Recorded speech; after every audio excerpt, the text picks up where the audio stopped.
Hello, and welcome back to Madness in the Method, the greatest Nicolas Cage podcast on the entire internet. My name is Tobias, and with me, as always, is my friend and trusted co-host, Christopher. Hello, everyone. Hello. And today we're talking about the 2018 mystery, slightly erotic thriller, Looking Glass. Starring, of course, Nicolas Cage, but also Robin Tunney and Mark Blucas. Directed by Tim Hunter, written by Jerry Rapp. A couple buy a desert motel and they realize that something strange is afoot. They find mysterious secrets and there's murders and things happening. Yeah, that's a good description of the movie. Things are happening. Things happen. Some things happen. Not a lot, but some things happen during this hour and 40-minute movie. Let's just get it over with, like I told you before we started recording.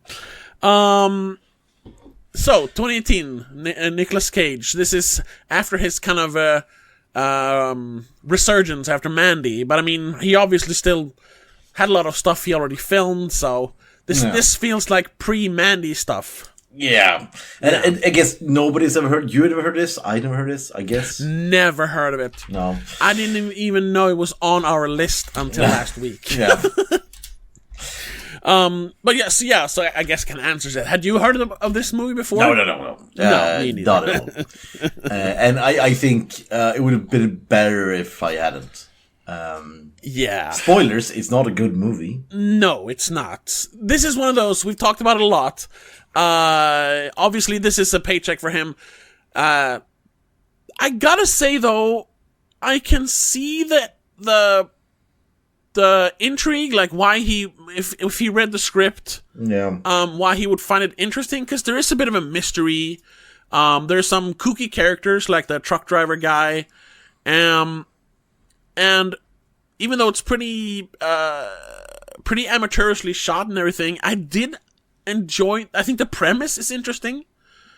Yeah, I think the issue. This is one of those movies where there's no real way to make the story, I think, interesting as a movie, but I think it would work great as a book. Yeah, like a short story or something. Yeah, or just one of those like pulp mystery crime books that you read on vacation, and it's a little thrilling, but it's not a masterpiece. That sort of genre of books. Yeah. Trash. Enjoy the trash. Yeah, I guess. Because I mean, the biggest problem with this movie is at least I think so, that we have no idea of the motivation of anyone ever. People are doing things, and it's like, why are you doing this? And it sort of makes sense at the end, some of the things, but again, Nicolas Cage character, he just walks around quietly and doing stuff that doesn't really make sense. Yeah. And we never get a explanation to why. I was half-heartedly hoping for there would be some kind of reveal that he was like an ex-cop or something. That would explain his weird investigation that he's doing, but I don't know. But he works a carpenter. Yeah, that's the thing. Like they had an idea for a movie. Like a guy discovers that he can watch people through this mirror in his motel. Like, ooh, yeah, and then of course it's classic 70s like Italian giallo movie. Yeah. Like, ooh, so then he can, of course, we can have some sex going on, and it's kind of kinky and dirty, and ooh, he's into it. But then he witnessed a murder, and how is he going to deal with this now? If he tells anyone, they'll find out he's a pervert. But he also, he has to tell someone because there was a murder. So that kind of thing. Yeah. And yeah, cool. Like I said, cool premise. But we still need compelling characters to fill out that premise. We do not have that. That's the big problem. We don't really have characters here. They're just people. Yeah. What do you mean? The four guys on the side of the road are just staring the entire movie? They're not fun characters? Yeah. That then never even came up again? It felt like they were like setting something up there. Like everyone knew about the mirror. Everyone took turns looking in the mirror or something. No. They were just weird guys across the street. And the mystery with what was the previous owner? Ben. Yeah. Like he knew something. Well, he did. It turns out, he knew about the cop. Spoilers. Yeah. There's a cop that shows up, and I guess he kills people in that room. Yeah. So the story they don't really tell us actually. So the story is that we are revealed at the end. The story is the timeline is that there's this guy who has this motel.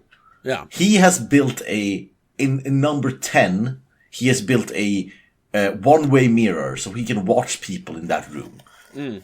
Probably because some pervy stuff. Yeah. Of course. He calls it a social experiment or whatever. Yeah, but we know what it is. And I think that's why the trucker always wanted, not because he knows it, but because the previous owner always gave him number 10. Yeah. So he could watch him. Yeah. So this trucker guy, he's not aware of it. He just likes number 10 now because he always has number 10. Anyway, exactly. And then there's a cop in the or the sheriff, or I don't know if it's sheriff or it's a cop. I don't remember. He's a cop guy. Yeah, the cop guy.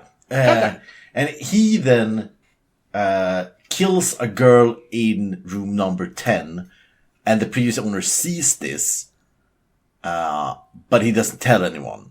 And the previous owner is like, "Oh fuck! I saw this murder. I just don't wanna. I don't wanna. No." So he sells the motel and just leaves. He's off. He's down. He's gone. He don't want to be involved in any of this. Okay. That's like the previous owner's story. But did the murder happen like right before he sold the motel? Yeah. How did you catch that? Okay. Yeah, okay, I gotta be honest. I didn't pay full attention. Okay, so what happens is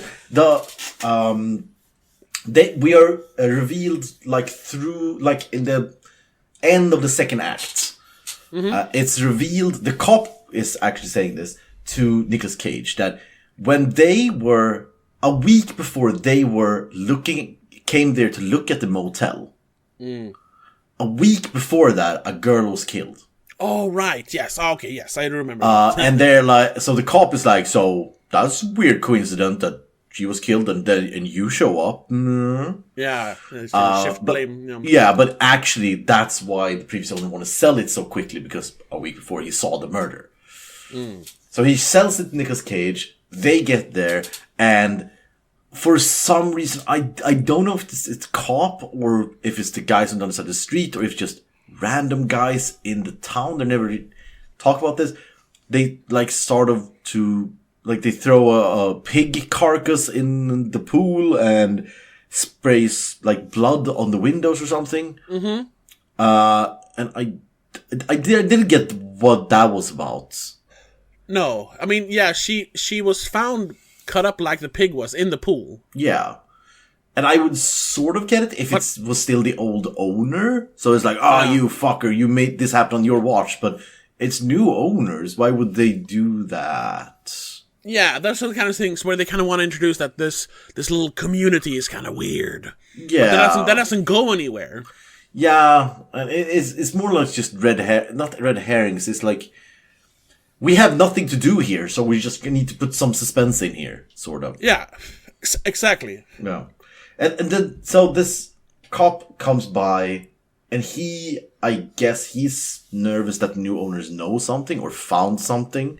So he keeps checking in just to see if they have found anything or seen anything about the murder that the cop did. Yeah. So he's like, you haven't seen anything weird, right? I'm just gonna follow you through the day and look at things. There may be like hints that he's trying to sort of scrub evidence while he's walking with Nicolas Cage. Yeah. When they are in room 10 together. Oh yeah, he says, "Yeah, I'll just hang out with you." Yeah. Like, okay. But just before we continue, isn't there a murder committed there when Nicolas Cage is the owner as well? Or was that like a flashback when you see the guy with the black gloves strangle a lady? No, yeah, that's another murder happens, and that's right. The cop again. Okay, yeah. Okay. I was just... But I think the cop is sort of trying. I don't know if he just needs to kill people. I don't know what that was about. Yeah, and is he in cahoots with the dominatrix lady? Not that I know of. Maybe. Okay. Maybe. So it's just a room where a lot of weird stuff happens. Yeah, and again, I think it's weird. I think it's weird stuff happens there because the previous owner put all the weird people in that room because he was interested in the weird people. I think. Why the cop is killing there? I don't know. So yeah, there's some threads there that I'm not really sure about. That's true. Yeah. About how that happened. It feels too circumstantial. It's just like, because then the other girl is killed there, but that's not really brought up that she was killed there, because she's not found there. Isn't that the one they talk about on the news? Like because they find her in the desert. Yeah. And they're like, oh, that's the girl who stayed here last night, sort of. Or 2 nights ago. So she is killed in room number 10, but it is never revealed. Nobody, no characters in the movie except the murderer knows that she was actually killed in number 10. Right. But Nicolas Cage saw her in number 10, so he thinks there's a connection. Yeah. Some kind of connection. But yeah, so another girl is killed, and he's like, oh, this is weird. And then he decides this weird, like, I don't know, mission to find out what happened for no reason. I don't know why he is so adamant to find out what happened. That's the big thing I don't understand in this movie. There was a murder that took place in his establishment. I can see why he's at least curious. Fine, but why not, like, work with the cop or talk with her wife? Or why is he has to go on this like weird solo mission where it's like, I'm gonna do stakeouts and I'm gonna punch people and I'm gonna find out what happened, and as soon as someone asks me about anything, I'm gonna say, no, I don't know what you're talking about. No, I'm not doing anything. I think that is because he found out about the pervert mirror and he doesn't want to be implicated. It's vague, it's flimsy, but I think that's the reason in the story. Yeah, because that doesn't even make sense, because he tells his wife, like, oh, that's the girl who slept here last night. That's weird. They both know this. He has no more knowledge because of the mirror than anyone else. Yeah, I know. That's why I say it's a bad reason for it. I'm just saying, maybe that's, what was his name? Maybe that's just Jerry Rapp being a bad screenwriter. But I think that is supposed to be the reason. Like, I better take care of this myself so no one finds out I'm a pervert. Okay. I think that's it, honestly. That's the biggest thing. If they sort of talk about that at the end, or they have this fight when he reveals the mirror to his wife. Yeah. Maybe it's like midway through the movie. I don't know. No, it's towards the end. Yeah, okay. When he he sort of tells what he was doing. He's like, oh, I thought it was like something I could just do. Nobody would find out. And it was this weird need I have. And it's, yeah, okay, good. But we needed to know this beforehand. As in a book, when you can know what the character thinks. And it's like, that he can't, because I didn't get that from Nicolas Cage's performance, that he couldn't help himself. No. It was just, he just walked there, and looked. But I wanted more of the, oh, I know this is wrong, but I can't help myself do it because this is a part of my personality or whatever. And again, with looking at the, trying to find what happened with the girl, I wanted to hear what he was thinking. The logic behind it. Yeah, sure. And that was broke the movie. That instead of hearing, it sort of was a movie with a speaker voice where you just cut out the speaker voice. Yeah. It honestly, now that we're talking about it, and then thinking about how their child died, and the cop revealing that the mother was on pills and the father was having a relationship with the neighbor lady, and that, so is it criminal negligence? It kind of reminded me. Have you seen Lars von Trier's Antichrist? No, I didn't see that. Okay, because it's a similar like backstory that through their negligence, their child fell out of a window because they were having marital troubles and trying to fix it. So while they're having sex, their child falls out a window in the next room. So I'm thinking. maybe this guy J. Rapp saw that and was like, oh, I want to write my own version. He only knows how to write trashy like pulp crime stuff. I don't know. I don't know. I'm truly perplexed by how bad this script is. Like, the script is awful. Yeah. There's no characters. The plot, nothing happens with the plot until literally the last 10 minutes, when it's revealed, like, the cop is the killer. He's trying to pin it on Nicolas Cage. He knew that Ben knew, that's why he was going after Ben. Everything just comes in the end. There's not really any, like, there's very, very little to hint at it throughout the movie. Because at the end, when you get all the puzzle pieces, again, when you get them all at the same time, it makes, you're like, oh, okay, that's pretty good. I like this I like this mystery, and we had some of the, not enough clues, but we had some clues. There was something here. There was something there, yeah, exactly. but only when you get it. Because before then, it's just a slog. It's just boring. Nothing happening. And it's... Yeah. You know who could have made it? Because also something... I know it's weird. I don't want to reference too many good movies and stuff. You know what this kind of also reminded me of? In a weird way. Twin Peaks. Yeah, there was some elements of that. It's a weird little community. You have the kooky truck driver who keeps showing up. They could have done something with that, like have, like, and the dominatrix lady, like having regulars show up, and like they realized they kind of took over this motel that have these strange, regular customers basically. Yeah, and that's how they start like. They start, him and the wife, or just him, start, like, looking into, the backstory of the motel and try to learn more about the weird guys across the street at the garage. And that's how they get kind of wrapped into this murder mystery thing. Yeah, you know what? I think this could work as a TV show. Like a short, like a miniseries, like maybe like a 6 episodes, show. Yeah. Where we these people, as you said, like Twin Peaks, these people buy a motel, and then, because we need more of the town, more of the characters around it, personalities. Also this, which now I'm thinking of it, really is missing in this movie. We have no suspects. Mm-hmm. We need some suspects. Like, one of these 4 people is the killer, but who is it? We need to investigate them one by one and see who could it be. Something like that. Yeah. But Nicolas Cage have no. He don't have a string of clues to follow. He only like, I saw this girl here. That's it. Yep. And she was with another girl, and that other girl don't want to talk with me. Oh, and and then it turns out she had no connection to the murders. She just happened to be with that girl before she got murdered. There's no connection there. Like I said with what's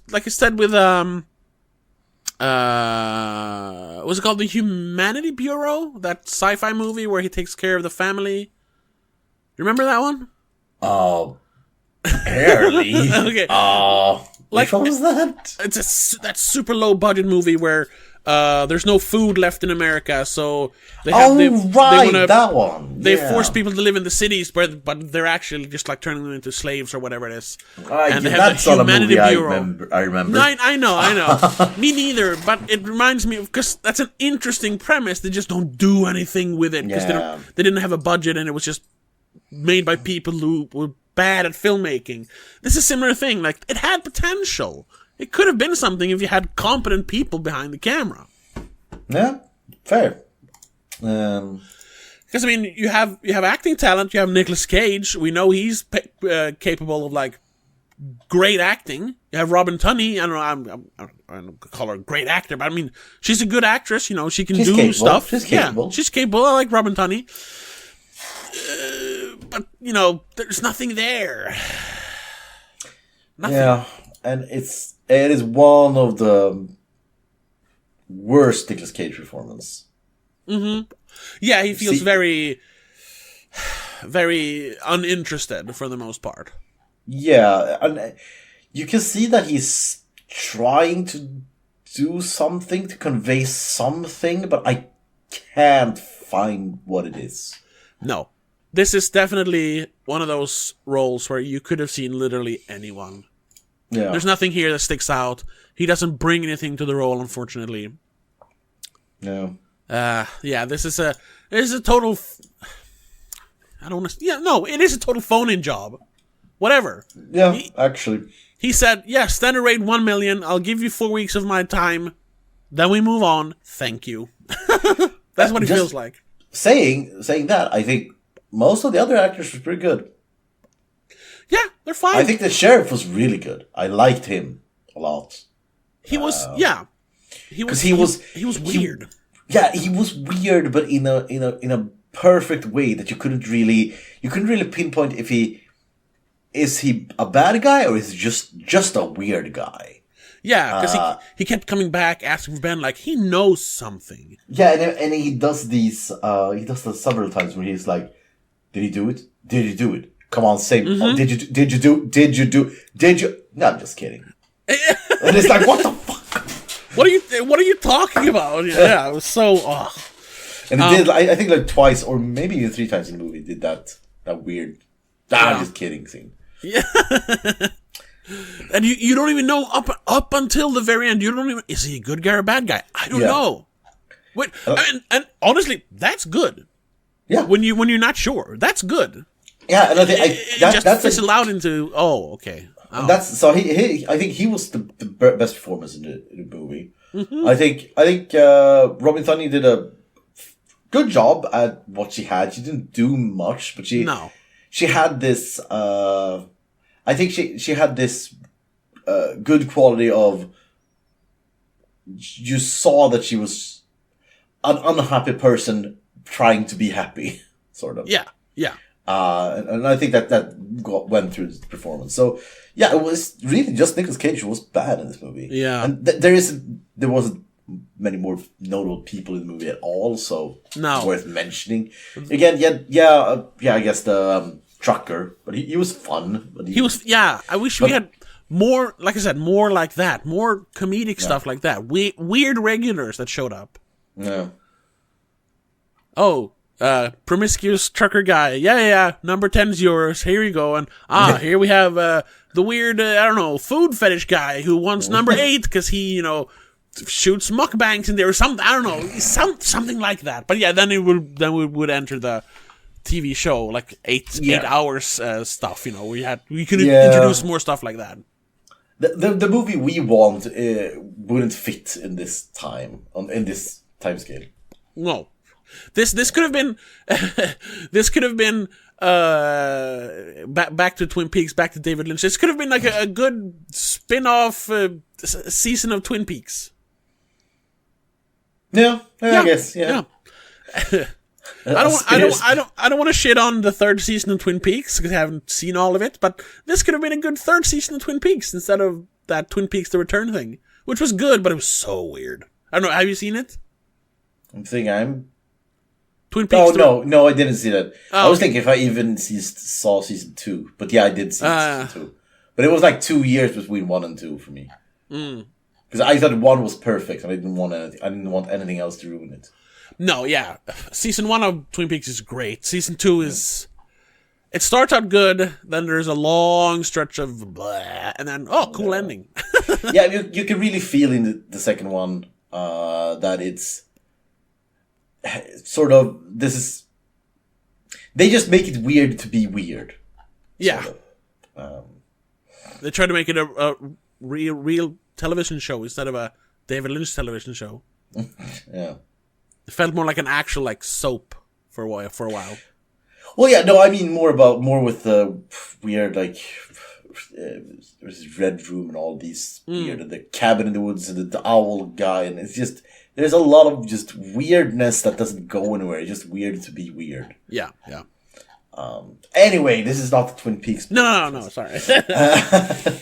But yeah, so I don't have that much to say about this movie, unfortunately. No, because it is a very story wise, is a very standard, like, pulpy thriller. The Nicolas Cage performance is very bad. There's the format of the movie. It should be a TV show instead. Yeah. But it was. You said at the beginning you thought it looked like shit. I didn't think it looked that bad. No, it's not the worst we've seen, but it's. It wasn't something I noticed at all. No. That's true. It doesn't look awful. There are some shots that feel very amateurish, but overall, it looks fine. That's true. And I think most things are fine, and that's, as we talked about a lot of times, that's the worst thing a movie can be. Fine. Just fine, yeah. Just that's the most forgettable, yeah. Yeah, this is a movie I will not remember. No. 20 minutes after we stop recording. Yeah, it's like, yeah. And it's so slow. So slow. Yeah, there's no reason for this to be an hour 40. This could easily have been an hour 20. That probably would have helped a little bit. Short move, like a short movie, or a longer TV show. But 1.5 or 140, that's too much. It's in the middle, just in the middle ground of not working. Yeah, or shorter or longer.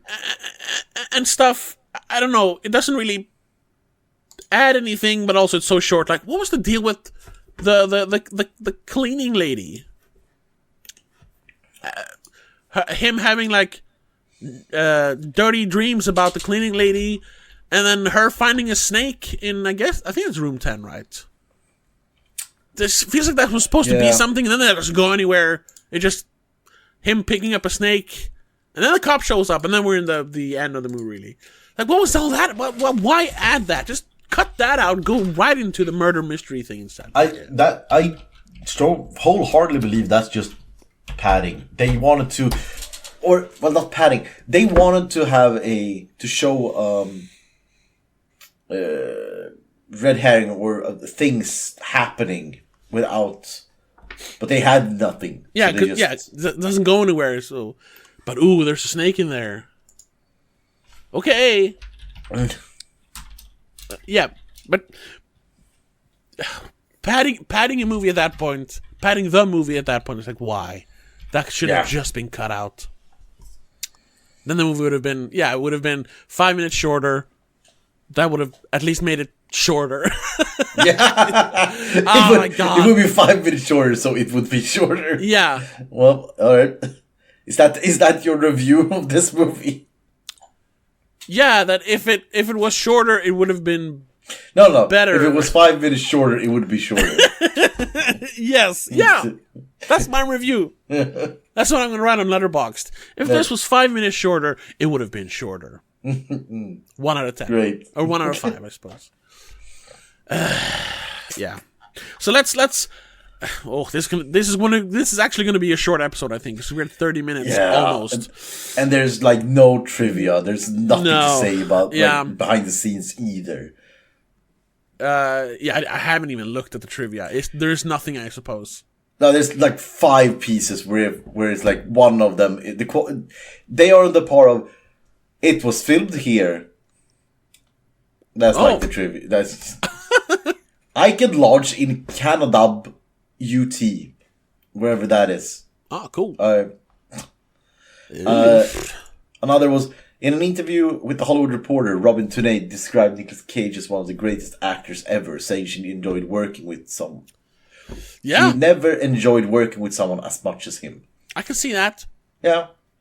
Again, it's not that much to say about. Doesn't say anything about the movie. Oh my God. Yeah. Speaking of Nicolas Cage, we should try to at least.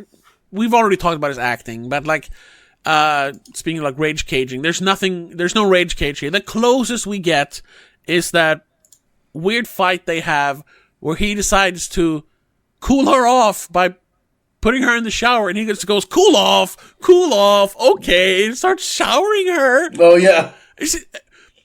That was the one thing, like, oh look, it's Nicolas Cage, because he had this weird, like, stop it, cool off, and then turns cool off. Yeah, he kept saying, cool down, cool off.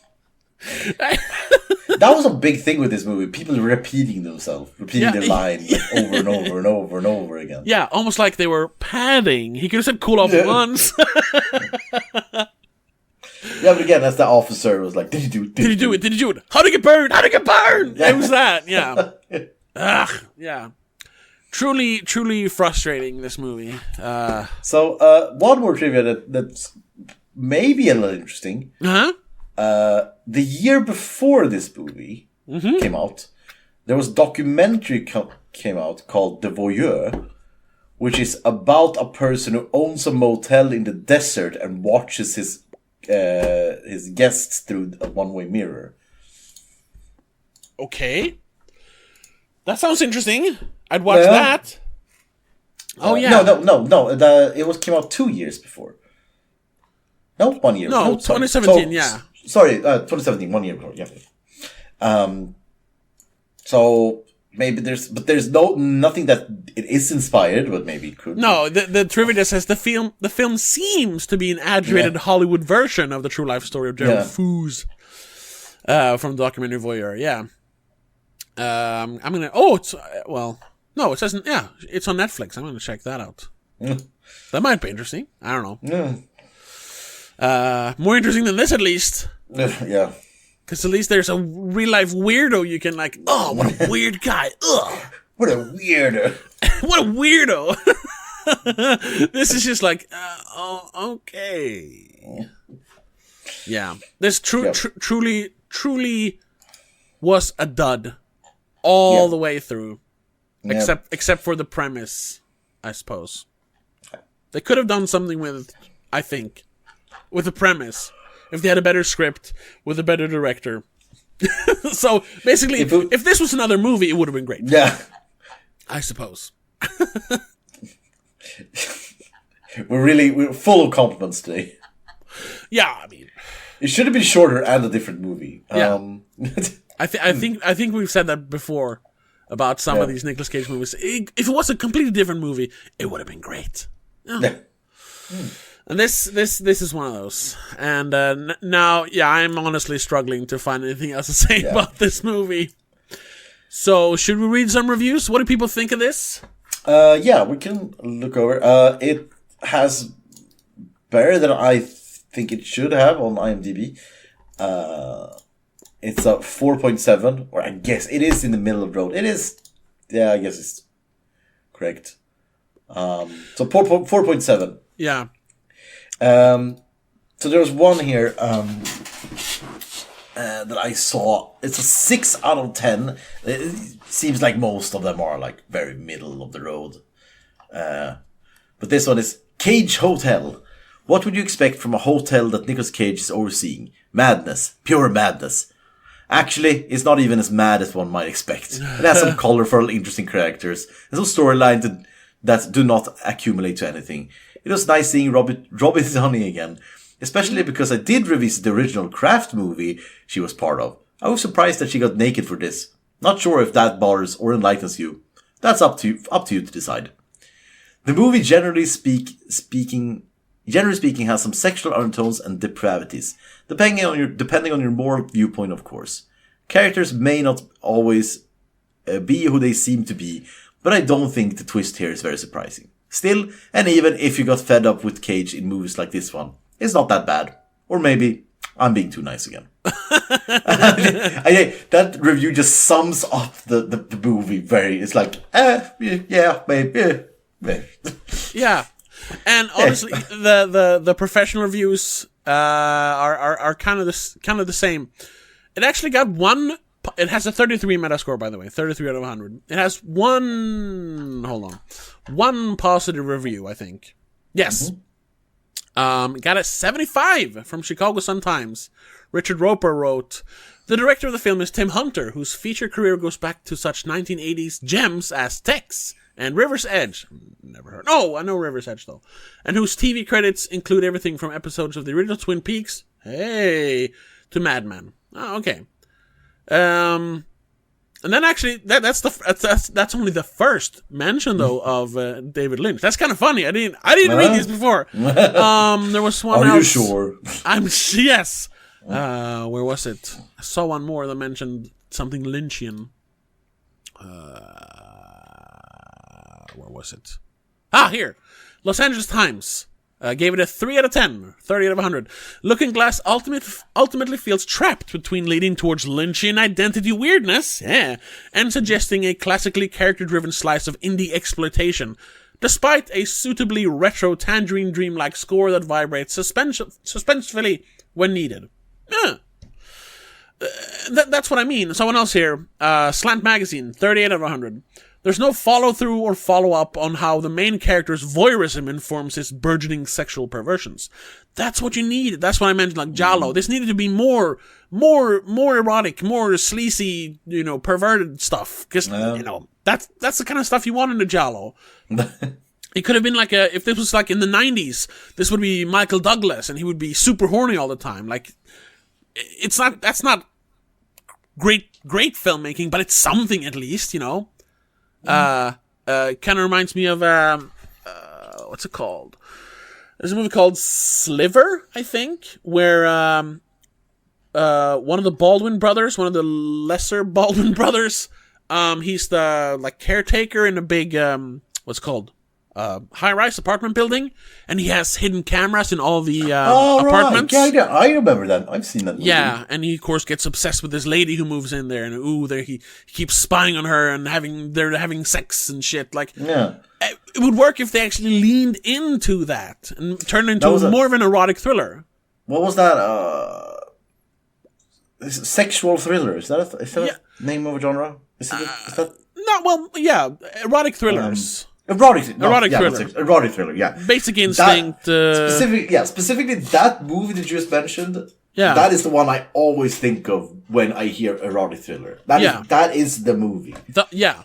I would say probably the most famous one is Basic Instinct. But movies like that, or what is called, fucking Single White Female, or whatever it's called. Those kind of movies where you have there's a lot of sex and death and murder. Kind of what has kind of been revived in the true crime genre, because people like nasty real life instead of made up murders, and there's sex involved and shit. This could have worked as that if they just worked at it, if they just actually went for it. But no, instead it's a goddamn fucking dud. It's a fart. It's nothing. It's okay.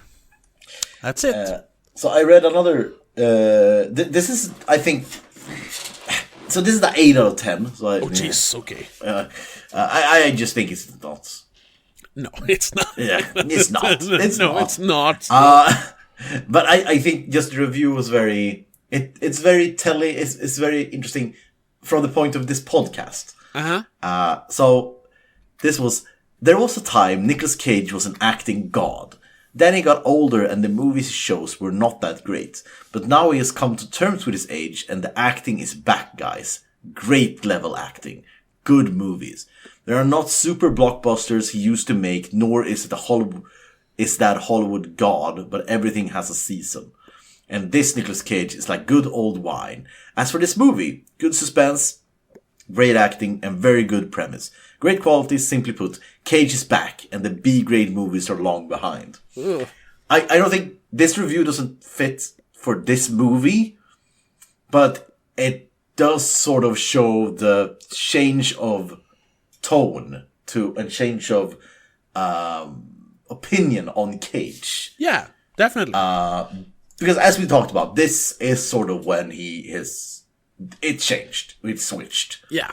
And you can see, even in this movie, which is pretty meh, there's still people who's like, Nicolas Cage is back, guys. His acting is back. He was so bad last year, but this year he is back, guys. Yeah. He's kind of leaning into it. Yeah. He realizes what people like about him. Yeah, and I think maybe that could be something that they mentioned here, that he come to terms with his age. Because there is, now when I look at the list, there is sort of there's a lot of movies here where he maybe is a little too old for, but doesn't want to admit it. from the last season. Okay, yeah. So like Army of One, for example. Oh well, I liked him in that one though. I would say, yeah. I'm not saying he was bad. No, not Army of One. I was thinking of The Trust. Sorry. Yeah, sure. But not that he was bad, but that maybe he was a little too old for that role. That's the Elijah Wood. There are two cops robbing a vault. Yeah. Okay, yeah. And maybe that was a thing that people disliked, that he picked action movies and movies where his role should have been a younger guy, but he was not younger. Maybe that was a part of it. Yeah, I don't know. I'm just thinking loud. Inconceivable, also one of those movies. Oh yeah, Jesus, that should have been someone else. Oh my God. Yeah. You just forgot about that movie. No. Yeah. The only thing I really remember about that movie is the scene where he walks, because he's really like the second. He's not even like a lead character in that movie. It's the two ladies.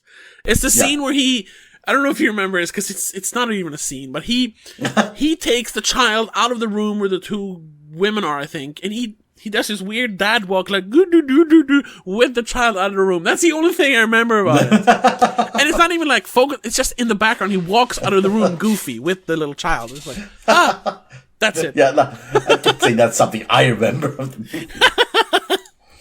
Oh, that movie was awful. Yeah. Kind of like this. Yes. Yeah. I gotta say though, if I gotta say something positive about this, he looked really good in round framed glasses. He did. There's something I noticed. The beard with the glasses. He looked like sophisticated, slightly older man. Right. That's it. Inconceivable is one of the few ones you ever given, right? Yeah, it's awful. And I gave it a 5. Yeah, because that's also similar to those like erotic thrillers of the 90s. Yeah. I remember, and you liken it to that, and I could see that. I just did not gel with it at all. So anyway, the looking glass.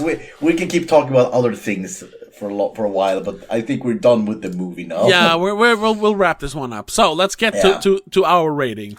What would you give this? I'm gonna give this like I don't know, 4. Yeah, I'd probably land something similar, like a. It's a strong 4 or weak 5. No, I'm gonna give it a 5. No, a 4. Because I think Inconceivable is better than this one. Okay. I would say this is better than Inconceivable. So I'll give this a strong 3 or a weak 4, and I'm gonna land on a strong 3 out of 10. Strong 3. Yeah. All right. So yeah, that was Looking Glass. Yeah. Or as I saw another title is The Watcher. Which I think maybe is a better title for a movie. Yeah. There was a movie a couple of years ago called The Watcher. That was a pretty good movie with what's her name? Is it Micah Monroe, I think? The Watcher.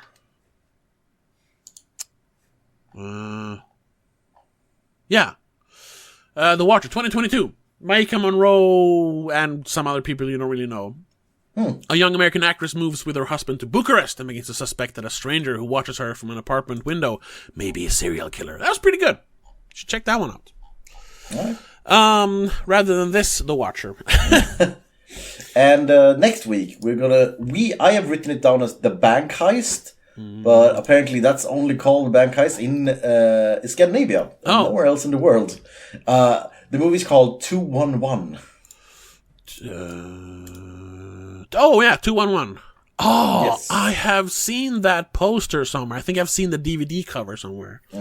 Ooh, jeez. 21 Metascore. That's that not looking good. While on a routine patrol, an aging cop, his partner, and the ride-along get caught in a standoff with a band of former mercenaries robbing a bank. So it means there's going to be a lot of sitting around. There's going to be one cool shootout, and then a lot of sitting around. It's gonna be a bank heist, but from the wrong point of view. Yeah. Okay. Yeah, so that's next week. That's next week, yeah. We started with a bang with Mandy. Oh, and then it just plummeted from there. Yeah. Oh. I think, because, like, if we're looking at what's what's left, there's some of his like, best movies in recent years, at least, around this time, like Mandy. And you haven't seen it, but I watched it when it was new. Color Out of Space, great movie.